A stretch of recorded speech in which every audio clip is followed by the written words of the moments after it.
Bem-vindo a esta aula do professor Bester. Deixe seu like, inscreva-se, ative as notificações.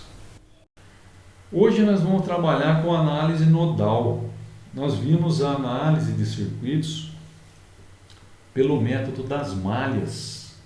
Então, esses métodos das malhas, a gente baseava-se na lei de Kirchhoff das tensões. Aqui, nós vamos nos basear na lei de Kirchhoff das correntes. Olha aí que bacana, hein? Então, a lei de Kirchhoff das correntes é a base da análise nodal. E por que eu chamo de análise nodal? Porque eu vou me basear nos nós. Aí, olha que bacana, hein? Por isso que aquele slide anterior lá eu sempre falo com vocês. O nosso objetivo, então, é obter as tensões nodais, a tensão no nó. E também as correntes nos ramos. Então, a partir das tensões nodais, eu consigo obter as correntes em cada um dos ramos. Isso é a análise nodal. E como é que a gente faz? Bom, a análise nodal, ela tem passos a serem seguidos. Então, determinar os nós existentes no circuito e qual deles será o nó de referência. Esse é o passo 1, tá? E 2, passo 1 e passo 2. Então, primeiro eu determino os nós e depois determino o nó de referência, nomeando numericamente esses nós. Então, esses são os dois primeiros passos. O exemplo aqui, temos esse circuito com 3 ramos e 2 nós. Então, eu vou nomear esses nós. Esse nó eu vou chamar de nó 1. Aqui eu vou calcular a tensão V1. E esse aqui seria o nó, o segundo nó. Só que eu sempre tenho que ter um nó de referência, que é a terra. E ali é que eu vou considerar como 0 volts. Então, se eu tenho 2 nós no circuito, na verdade eu vou calcular só a tensão no nó 1, porque esta tensão aqui eu vou considerar como 0. Então, isso vale sempre, pessoal. Se eu tiver 3 nós, um deles vai ser a terra e vai sobrar 2 para calcular a tensão. Se eu tiver 4 nós, um vai ser a terra, 0, e vai sobrar ali 3 nós para calcular a tensão. Então, essa ideia, ela sempre é desta forma. Muito bem, então aqui eu tenho os meus primeiros 2 passos. Nomear esses nós. O nome é importante, porque este nome nós vamos carregar até o fim da solução. Então, detectar os nós, identificar e nomear. Então, aqui, este aqui é um nó, um nó elétrico. Tensão V1, nó número 1. E aqui é o outro nó, vou considerar como o nó de referência, tensão 0. Aqui eu tenho um ramo, aqui eu tenho outro ramo, e esse aqui é outro ramo. Certo? Então, isso aí. Agora, nós vamos para o passo 3. O passo 3, o que nós vamos fazer? Nós vamos olhar para os nós do circuito. Nesse exemplo aqui só tem um, né? E vamos tratar cada nó de forma independente. O que significa isso? Vamos analisar esse nó aqui, aplicando a lei de Kirchhoff das correntes, como se não existisse mais nada no circuito. Então, esqueço esse outro nó aqui, né? Vamos só trabalhar aqui, focado neste nó, e aplicar a lei de Kirchhoff aqui nesse nó.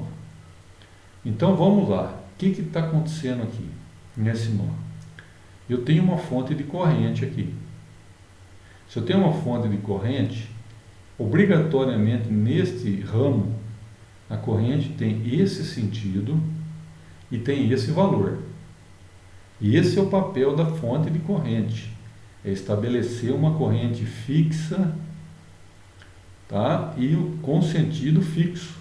Então, a corrente aqui tem esse sentido e este valor. Portanto, chegando neste nó, eu tenho 1 ampere. Mas antes de trabalhar com números, vamos pensar em termos de algébricos, literais. Eu tenho a corrente I chegando no nó, consequentemente, saindo desse nó, eu tenho 2 correntes, I1 e I2. Então está aqui, ó. Esta é a equação, né, deste nó. Tá certo? Muito bem, fantástico. Então agora, baseado nisto, eu vou desmembrar o valor de I1 e I2. Olha só que paralelo interessante aqui com a análise de malhas. Lá nas malhas, o que eu tinha eram as tensões, as quedas de tensões nos elementos. E eu desmembrava através da lei de Ohm no produto da impedância pela corrente. Isso lá na análise das malhas. E aqui? Aqui eu tenho as correntes e vou desmembrá-las através da lei de Ohm na divisão entre tensão e resistência. Ou, né, como se trata de circuitos de corrente alternada, isso aqui pode ser também uma impedância, certo? Não necessariamente precisa ser uma resistência, pode ser uma impedância também. Assim como essa tensão pode ser uma tensão fasorial, não, tensão alternada, que também pode ser uma corrente alternada. Então nós estamos fazendo essa análise nodal só com resistores para ficar mais limpa, mais fácil de vocês entenderem. Mas é sempre muito importante lembrar que isso aqui pode ser corrente alternada. Então tudo isso aqui vão ser valores complexos, não é? Valores fasoriais. Bem, retomando aqui, eu vou então pegar as correntes e vou desmembrá-las através da lei de Ohm na divisão da tensão pelo valor da resistência no ramo que sai deste nó. Então veja, para a corrente, aqui está na ordem I2, né? Vamos pegar o I2 primeiro. Para a corrente I2, eu vou olhar nesse ramo e vou verificar o seguinte: como que eu calculo essa corrente I2 nesse ramo? Como que eu obtenho? Bem, eu vou ter que obter essa corrente calculando a tensão aplicada sobre esse resistor. É a corrente que vai circular nesse ramo. Então veja, V1 dividido por R2. Aqui está até desmembrado, ó. É a tensão aplicada no resistor R2 dividido pela resistência. Tá? Mas a tensão aplicada no resistor R2 é a tensão V1, que eu denominei V1, ela está aplicada em cima do resistor R2. Então a corrente I2 eu já consegui desmembrar pela lei de Ohm, através dessa divisão V1 sobre R2. Muito que bem. Agora eu vou fazer a mesma coisa para a corrente I1. Vou desmembrá-la através da lei de Ohm numa relação entre tensão e resistência, ou tensão e impedância, se esse circuito, se este ramo aqui tivesse uma impedância, certo? Beleza, então vamos lá, vamos para esse ramo aqui. Veja, a corrente está descendo aqui por esse ramo, né? Tem este sentido, tá? Então qual vai ser essa corrente aqui? Como eu tenho um circuito série aqui, a corrente no ramo todo vai ser igual a I1. É um único ramo aqui. Então, circuito série, lembra lá das características? Corrente igual em todos os elementos. Então, I1 vai ser VR1 dividido por R1. Tá aqui, ó, I1 é VR1 dividido por I1. Mas olha só que interessante, né? A tensão aplicada aqui no resistor R1 é a tensão V1 menos esta tensão. Nossa, professor, mas como assim? Olha só, observe aqui, neste ramo, é um circuito sério, correto? E aí vem a importância do que eu disse para vocês. A disciplina é uma escadinha. Aqui nós vamos aplicar o quê? O conceito do divisor de tensão. Olha lá, a tensão V1 é a soma da tensão aplicada neste resistor mais essa tensão. Não é? Olha, não está em série? Então, se está em série, a tensão V1 é a soma das duas. Mas é uma soma qualquer? Posso somar de qualquer jeito? Não, eu tenho que somar de uma forma correta, né? A queda de tensão aqui menos essa tensão. Mas por que menos, professor? Porque a fonte está no sentido inverso da corrente aqui, ó. Então, se você lembrar lá da análise de circuitos, né, esta tensão, ela entra, como a corrente entra, da análise de circuitos, não, desculpa, da análise das malhas, como a corrente entra pelo polo positivo, a tensão entra com um valor negativo. Pô, professor, mas o VR1 também entra com um valor negativo. Sim, sim. Se ele tivesse desse lado aqui, ele estaria com um sinal negativo, e a soma das tensões teria que dar zero. Né? É a tensão numa malha completa.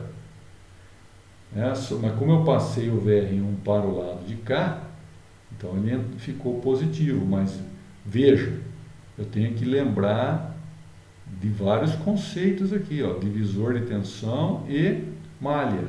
Né? Então, está aqui, ó, VR1 é V1 menos E.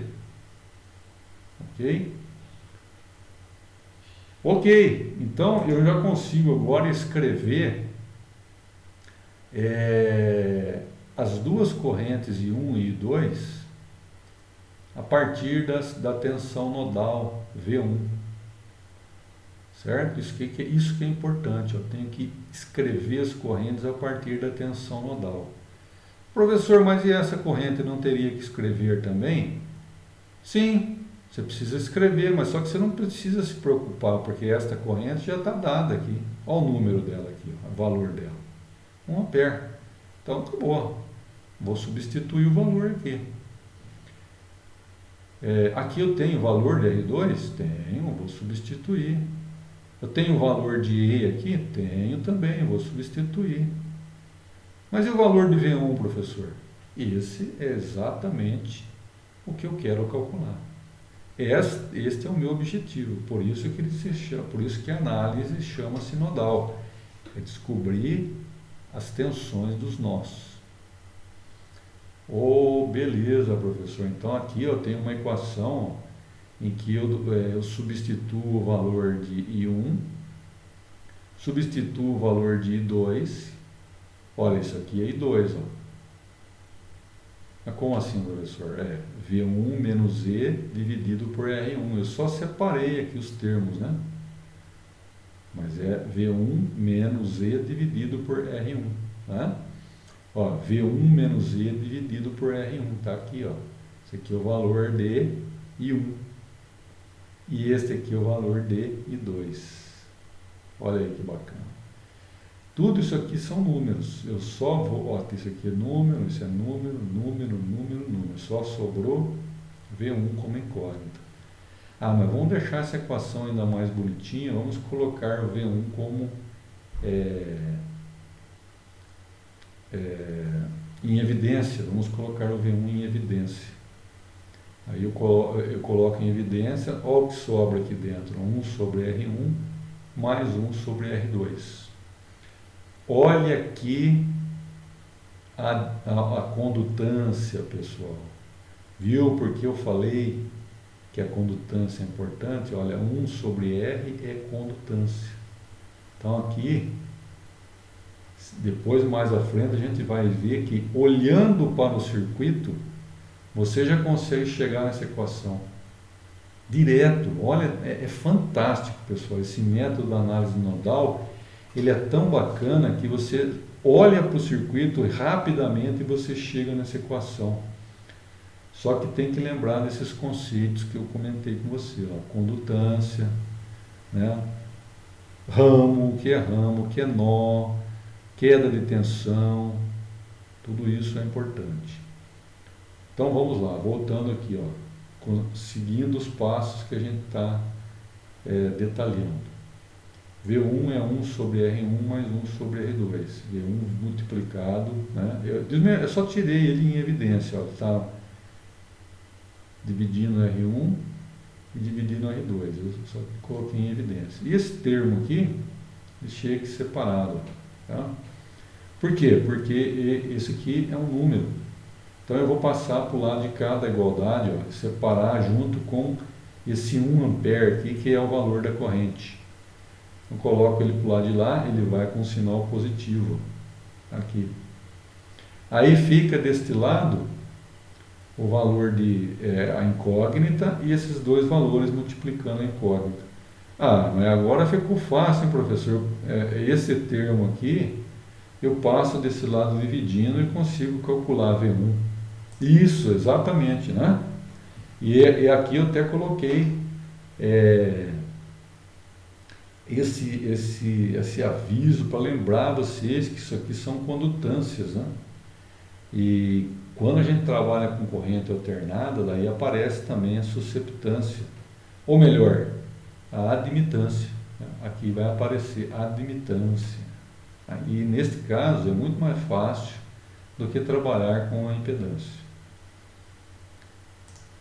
Então agora vamos trabalhar com números, porque até agora a gente viu a resolução literal, né? Nós vimos que a equação final é essa aqui, ó.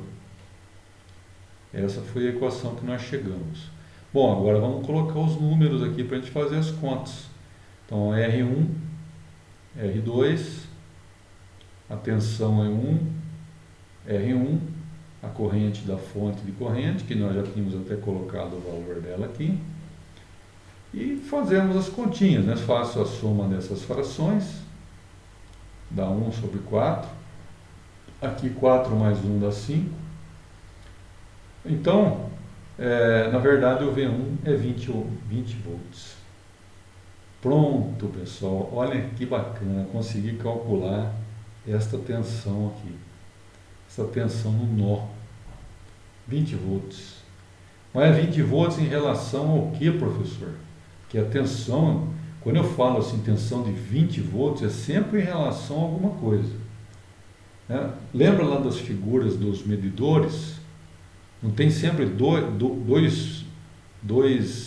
pontas de prova? Quem trabalha já com eletricidade sabe disso. Multímetro, aliás, nós vimos a foto de um multímetro, né? 2 pontas de prova. Não tem como medir tensão com uma única ponta de prova. Então, quando eu falo 20 volts aqui, é em relação ao quê? Qual que é a outra ponta de prova? Está onde? Aqui no nó de referência. Então, todas as tensões que eu calculo são em relação ao nó de referência. Tá? Quando eu falo 20 volts aqui, é sempre em relação a alguma coisa. Tensão, pessoal, precisa de 2 pontos. Não tem como medir tensão de um ponto só. E é até por isso que eu chamo de diferença de potencial. O nome mais bacana, mais correto, vamos dizer assim, para tensão, é diferença de potencial. Porque é sempre uma diferença, é sempre um valor em relação ao outro. E na prática, a gente sabe disso, que o multímetro tem 2 pontas de prova. Coloca só uma no circuito para ver se você consegue medir. Não consegue, você precisa das 2. Ok? Beleza, então eu também consigo calcular essas correntes agora.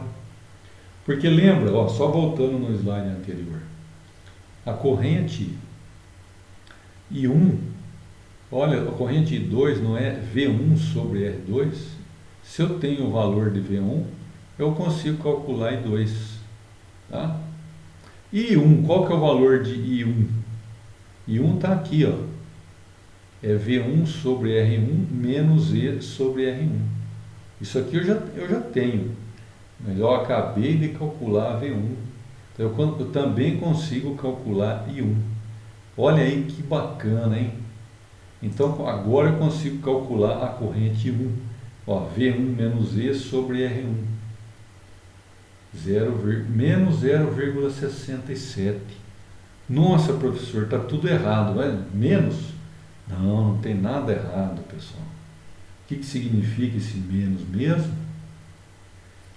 É que o sentido desta corrente aqui não é o que nós estabelecemos.